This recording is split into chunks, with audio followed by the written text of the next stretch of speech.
Hi, my name's Bill Schroeder, and I'm thrilled that you're here speaking with me today about social media, ultimately how social media and digital marketing can grow your veterinary practice.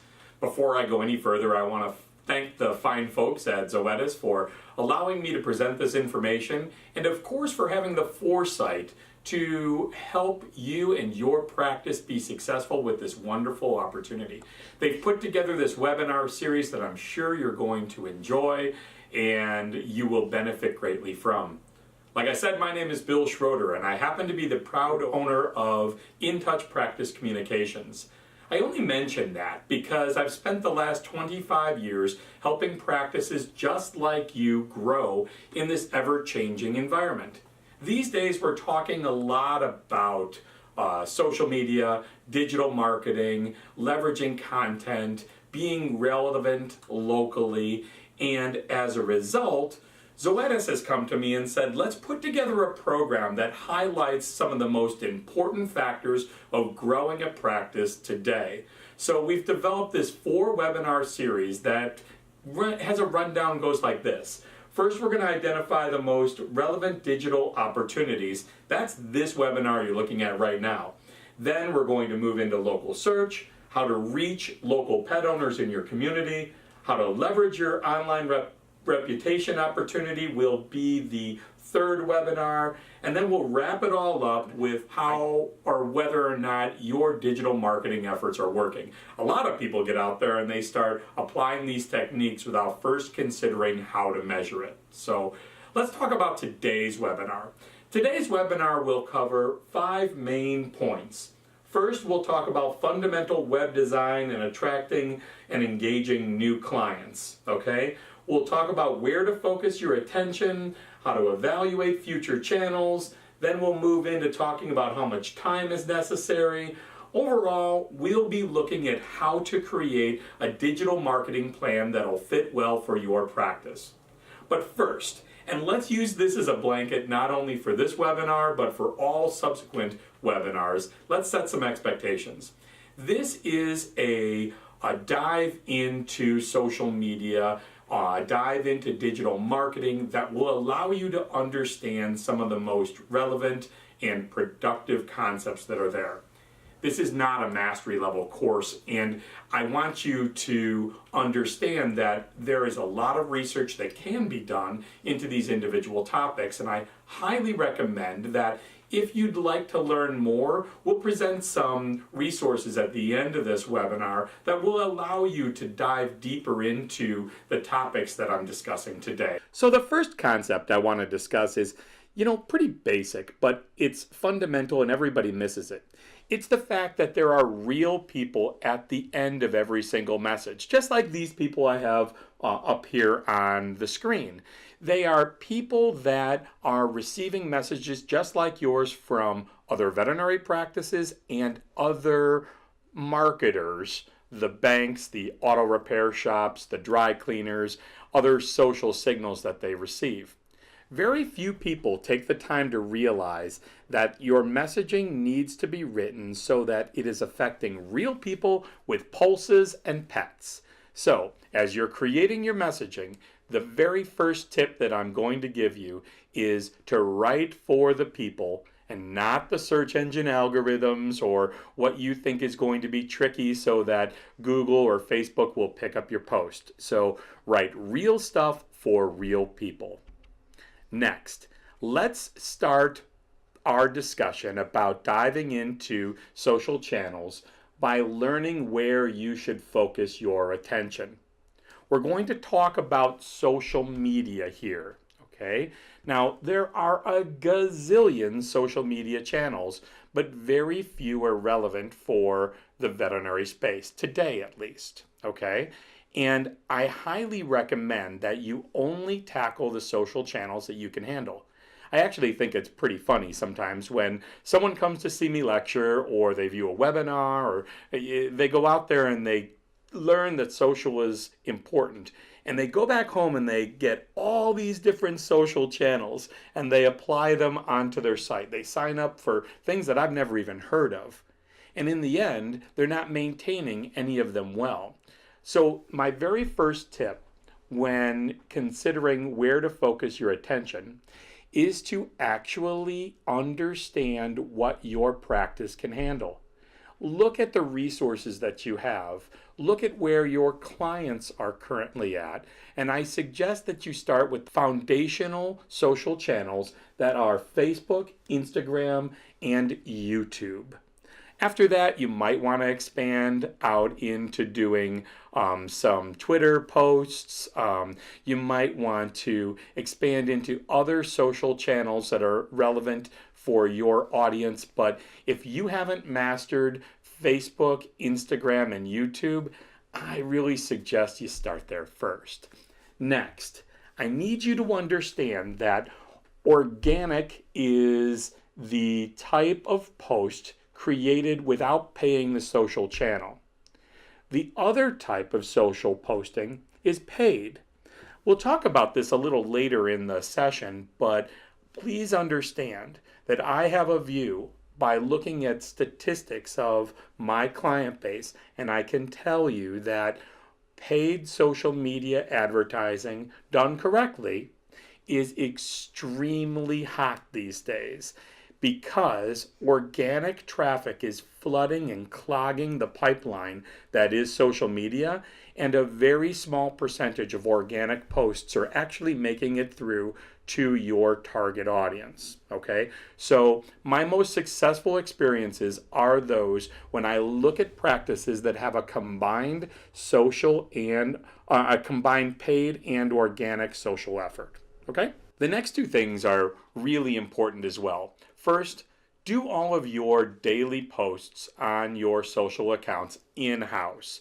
Avoid using outside sources for that. And what I mean is there are sources out there within the industry that will do generic social posts for you. I highly discourage you participate in that because they're less than authentic and they don't cause the buzz or do a good job of transmitting the brand that you've worked so hard to develop. Last, it falls right in line with exactly what I'm saying. Be yourself. Go ahead and create posts that clearly demonstrate the experience that a client is going to have when they come into your practice. Okay? I wouldn't be doing you justice or this course justice if I didn't include some fundamental website design and structure speak and information in this session. I do so because it's important for you to understand that all of these social channels we're talking about, Facebook, Instagram, YouTube, Twitter, whatever you're going to talk about, that's borrowed space. Meaning that if those sites were to go away, you would lose all the traffic the credibility, the attention that you've garnered in that space. So I highly recommend that your social and digital strategy is based around a well-designed website. And let's talk about some factors that go into developing a good website. These days, responsive design is mandatory. Up on the screen here, you can see what responsive design is. It's actually designing and developing a website so that that website works on all different sizes of devices. You can see the screen here, a desktop, all the way down to a mobile device. I mention responsive design because Google wants their customers, their searchers, their users to have the best experience possible. They know that 80% of consumer to business traffic starts on a mobile device. So they want it to fit well and display well on the mobile device and then transfer over into a good experience on the desktop. But please know that we are receiving indications that properly planned websites with good mobile user experience consideration are outranking those that have simple responsive design. So here's a tip for you.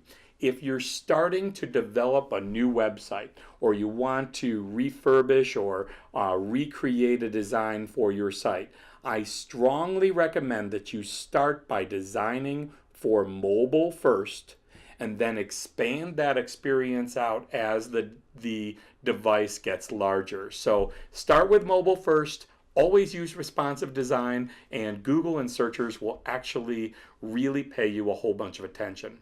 The next feature I want to talk about is ADA compliance. It's a relatively new aspect of digital marketing and website design, but it's really, really important.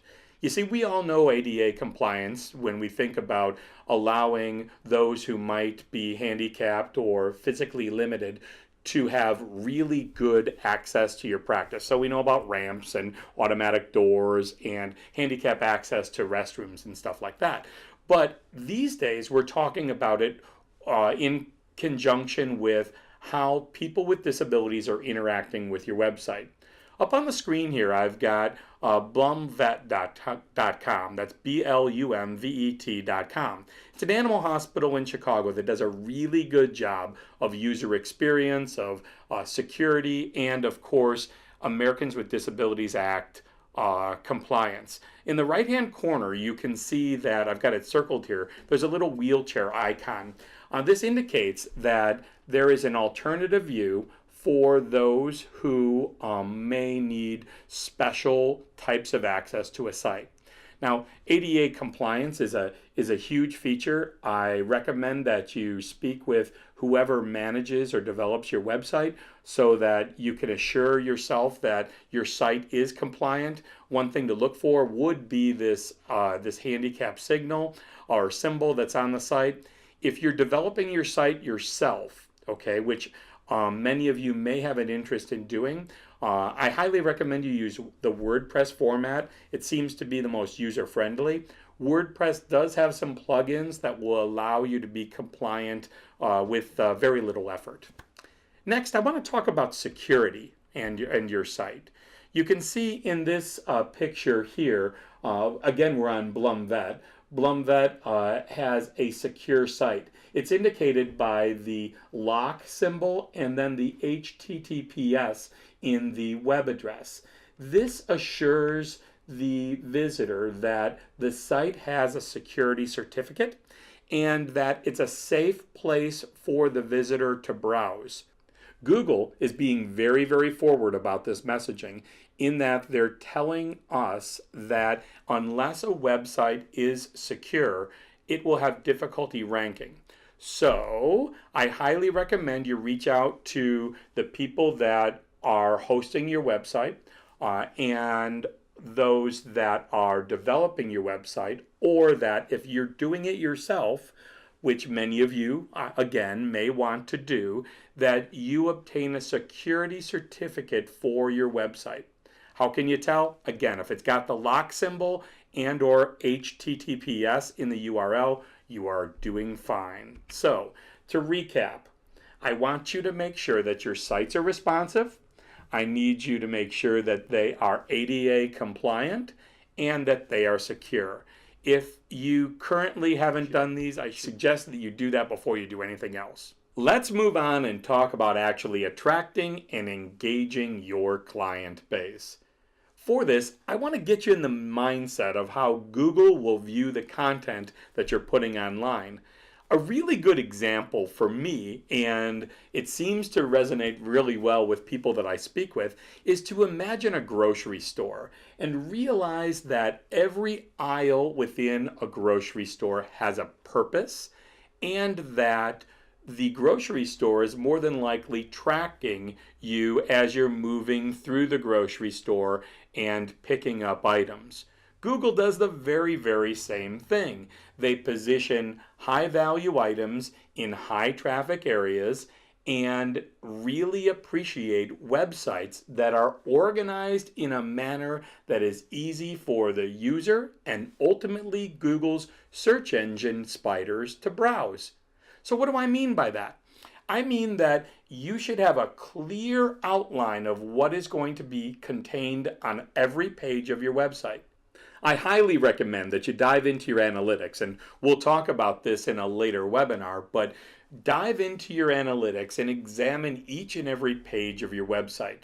Look at those that are high traffic and try to understand why people are continuously visiting that site or that page of your site.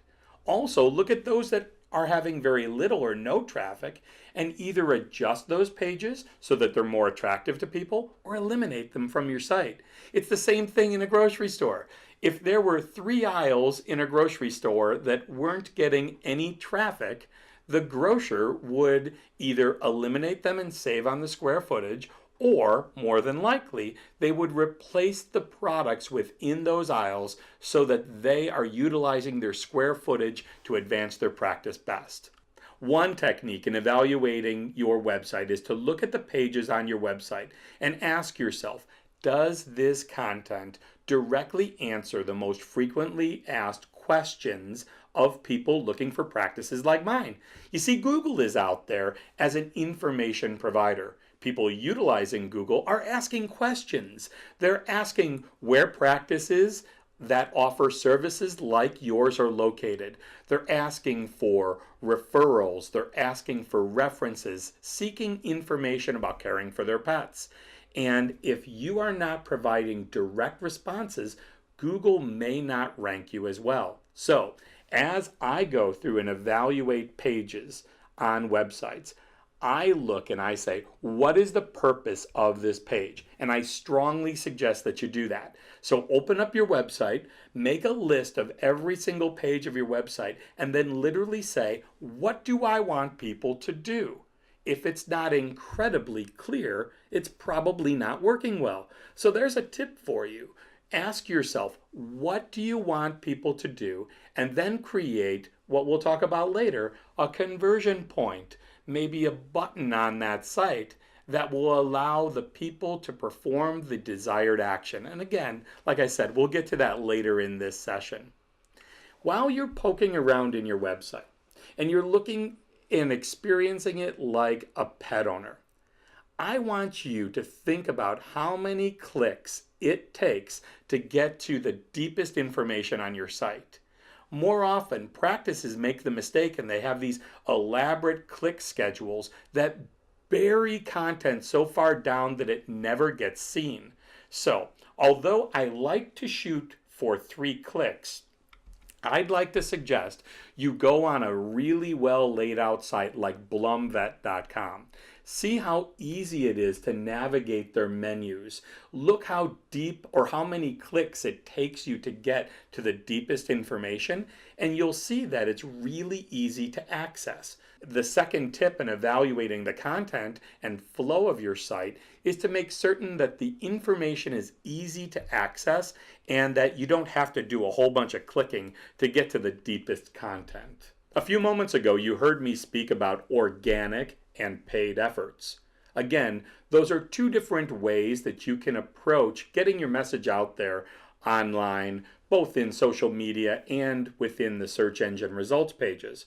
Again, organic is free, you're not paying the provider, and paid is a situation where you are paying to rank different messages. I want to share with you the fact that the most successful practices that I encounter are those that have a balance between paid and organic efforts, and that these days paid search is rising because the organic space is clogged and that everybody within the market is going for the same keywords and phrases.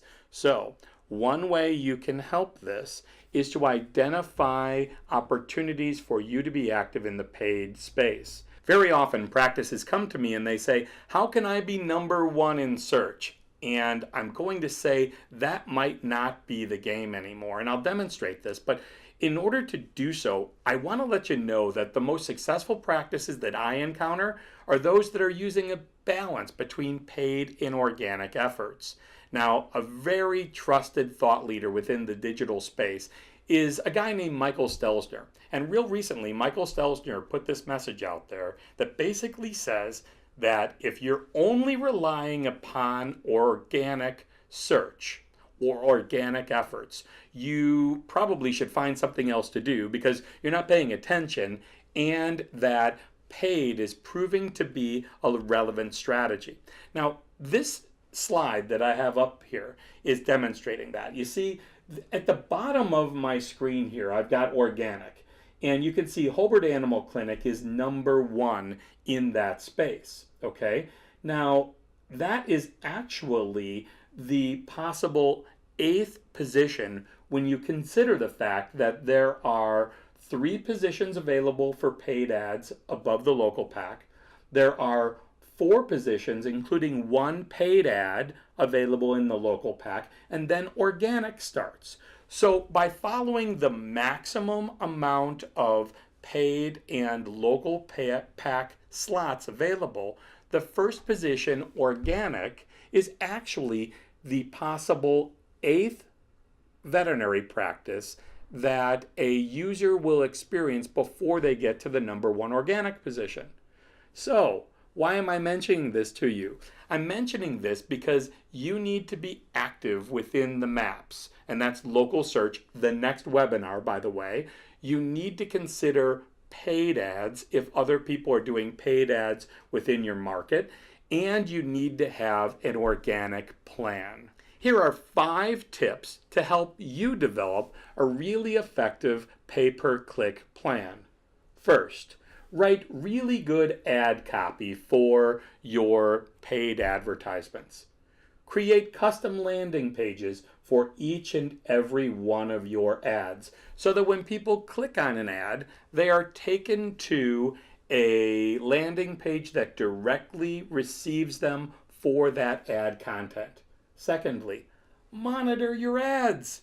Look at what's working and what's not, and then try to dig into what is working and use that on other ads.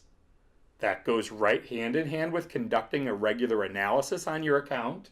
And most successful accounts actually do A/B testing when launching an ad. What's A/B testing? Well, it's the process of creating 2 very similar ads with slight changes that might have a dramatic effect on the conversion rate or the effectiveness of the ad. A good example of this is to create the same ad with the same ad copy, but use a dog in one picture and a cat in the other. Track the results and monitor whether or not the cat is outperforming the dog. You might find that pet owners in your market are more receptive to images that contain cats. Apply that principle to all of your advertising, and I think you'll be really, really happy. One tip, though, is that as you're adjusting the ad content, that you're not changing too many factors. In fact, I only like to change 1 or 2 factors at a time so I can truly drill down and understand what affected the performance of ad A over ad B. Earlier in this session, I talked about where you should focus your attention as far as social media channels today. We talked about Facebook, Instagram, YouTube, maybe taking the dive into Twitter, but making sure that you're securing those before you move on and have too much to manage. And very often I'm asked, what do I do next? Like, how can I prepare for the next social media channel? I'll tell you, move slow. Look at what others in the industry are doing and always base it back upon the traffic that leads to conversion. What is a conversion? A conversion is the act of moving someone from one position to the next. It is the act of putting a message out there that excites people about making an appointment and moving people from no appointment to an appointment. Now, think back about evaluating the content of every page of your website, thinking about the purpose of each and every page, and asking yourself what you want them to do when they land on the page. The same is true for your social channels. Think, what do you want people to do? Is it engagement and conversation that promotes your brand? Is it traffic being driven back to your website? Is it clearly causing people to call the practice or to book an appointment or to download a form? All of those things can be tracked and should be conversion goals. So now let's go back to the social channels. We talked about the established social channels. There will be new things in the future. I ask that you proceed carefully and only dive into those that are relevant for your audience and that are clearly demonstrating that they are providing the traffic or the conversions that you need. Very often, practices come to me and say, hey, my website, my social media plan, my digital marketing is not working. And I ask, well, how do you know it's not working? And very often they'll say, I'm not experiencing an increase in business. My phone's not ringing more than it used to before. I'm not seeing ultimately more dollars within my bank account. And ultimately, it's because people are not doing the things that you're asking them to do. And then when I dig deep into their social plans, I'm almost always finding the fact that practices are not asking those people to do those things. So, my point here is we understand what a conversion is, but you, as you're developing your digital plan in-house and you're evaluating all of those different channels that you're using, you need to ask people to do the things you want them to do. So, book an appointment now. Call the practice now. Download a form, watch this video. These are all important things to your practice. And if you organize them well, you can actually start to see what actions are necessary in order for them to come into your practice. The very first position I want you to consider is that all of those calls to action, all of those conversion points come below the fact that you must first earn the opportunity to have them trust your practice. To do so, I highly recommend that you create a likable brand. You be yourself. You demonstrate value, and that you consider leveraging your existing happy client base for testimonial purposes. People love testimonials, and it is a much more trustworthy way to convey a message than you simply getting in front of a camera saying, I'm the best veterinarian in Northwest Indiana. Okay? Let's talk about driving behavior, and let's recap and consider that driving behavior from your social channels should be an effort that is considered on every single digital piece of content. Okay? An example again of a call to action would be call the practice, make an appointment, buy now, place an order, sign up for a newsletter, or download an article. Very often practices approach me and ask how much time or effort they should be putting into their digital marketing. Oftentimes I have to shrug my shoulders and say it depends upon the size of your practice, the resources that you have, the competition within the space, the interaction that you currently have with your client base, what your goals are, all those different things. So the good news is the folks at Zoetis understand the value of having a clear view at your current digital marketing effort and how that relates to the market in which you're looking to have impact. They've teamed with us at InTouch Practice Communications and made a free analysis available to you for attending this webinar. During this analysis, a trained digital expert that works exclusively in the veterinary field will look at your current footprint. They'll examine your website, the content of your website, your trackable conversion points. They'll look at your social media. Then they're going to look at the market, consider your objectives for the next 1, 3, and 5 years, and then they'll compare those objectives and your current footprint to the likelihood that you're going to be successful based upon what others are doing in the market.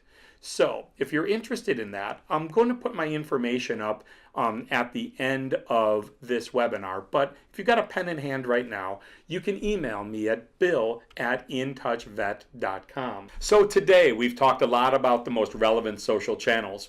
We've talked about preparing your website to receive the traffic by applying some modern best practices.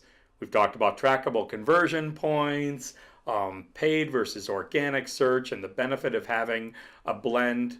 But I'd be remiss if I didn't leave you with a plan to create some really good content. So here we go. Let's talk about a plan that you can implement tomorrow. My first point, or the first stopping point in doing this, is to have you realize that you need to involve your staff. By involving your staff, you will have a tremendous buy-in or a tremendous increase in the likelihood that everyone will participate, okay? Secondly, realize that you can't come up with a content or a digital plan during an hour-long staff meeting. It just doesn't allow the creativity to brew and for your staff to think about the most relevant topics for a year's worth of content. In order to do so, I think the best content plans evolve over time. I suggest a month. And what I suggest that you do is that you identify an area within your practice. Maybe it's the break room, some non-public facing area. And that you take 12 of those massive Post-it notes and you put them all around the room and label them, one for every month. Tell your staff that you're interested in them helping you create a content plan for the next year. To do so, what they need to do is they need to think about the topics that are most relevant during the year and write those topics and maybe how they would relate that topic on the appropriate month. Then, at the end of the month, what you should do is you should have people vote on which topics are actually the best topics for that month.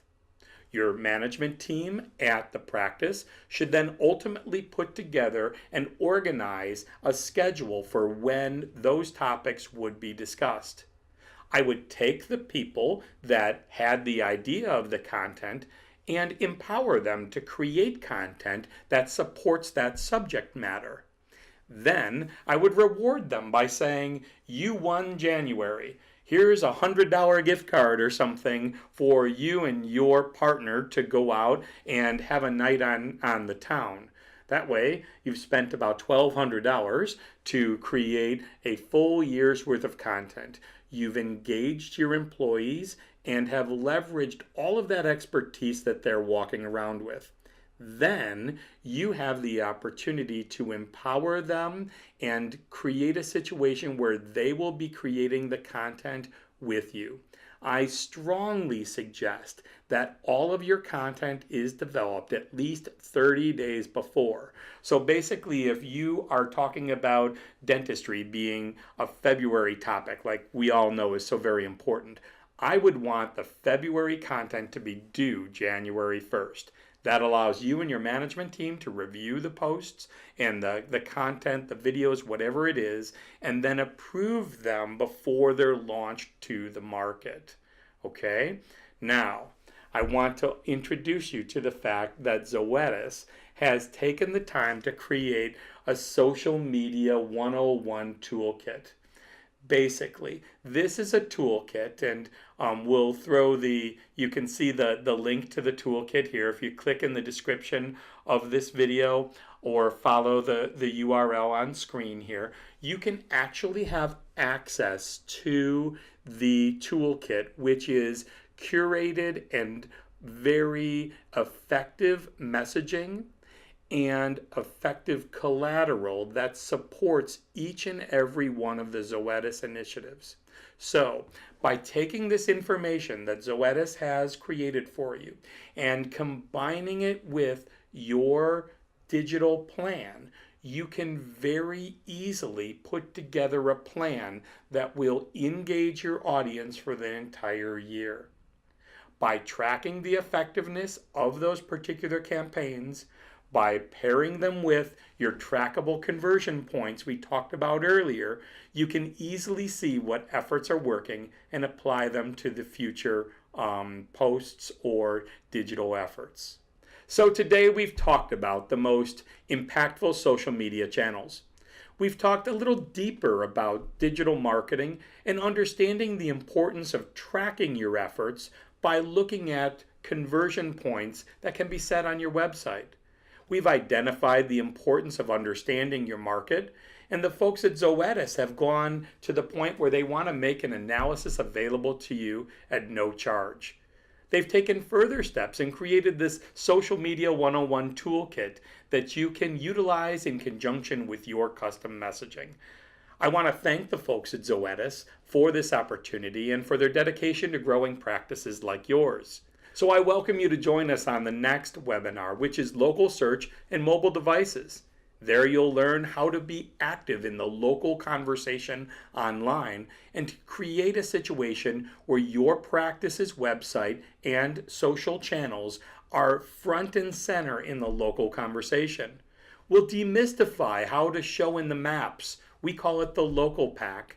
And we'll further talk about how to draw a connection between the mobile devices owned by pet owners and the physical location of your practice. Again, my name is Bill Schroeder. I can be reached at 1-800-493-9003, or you can drop me an email at bill@intouchvet.com.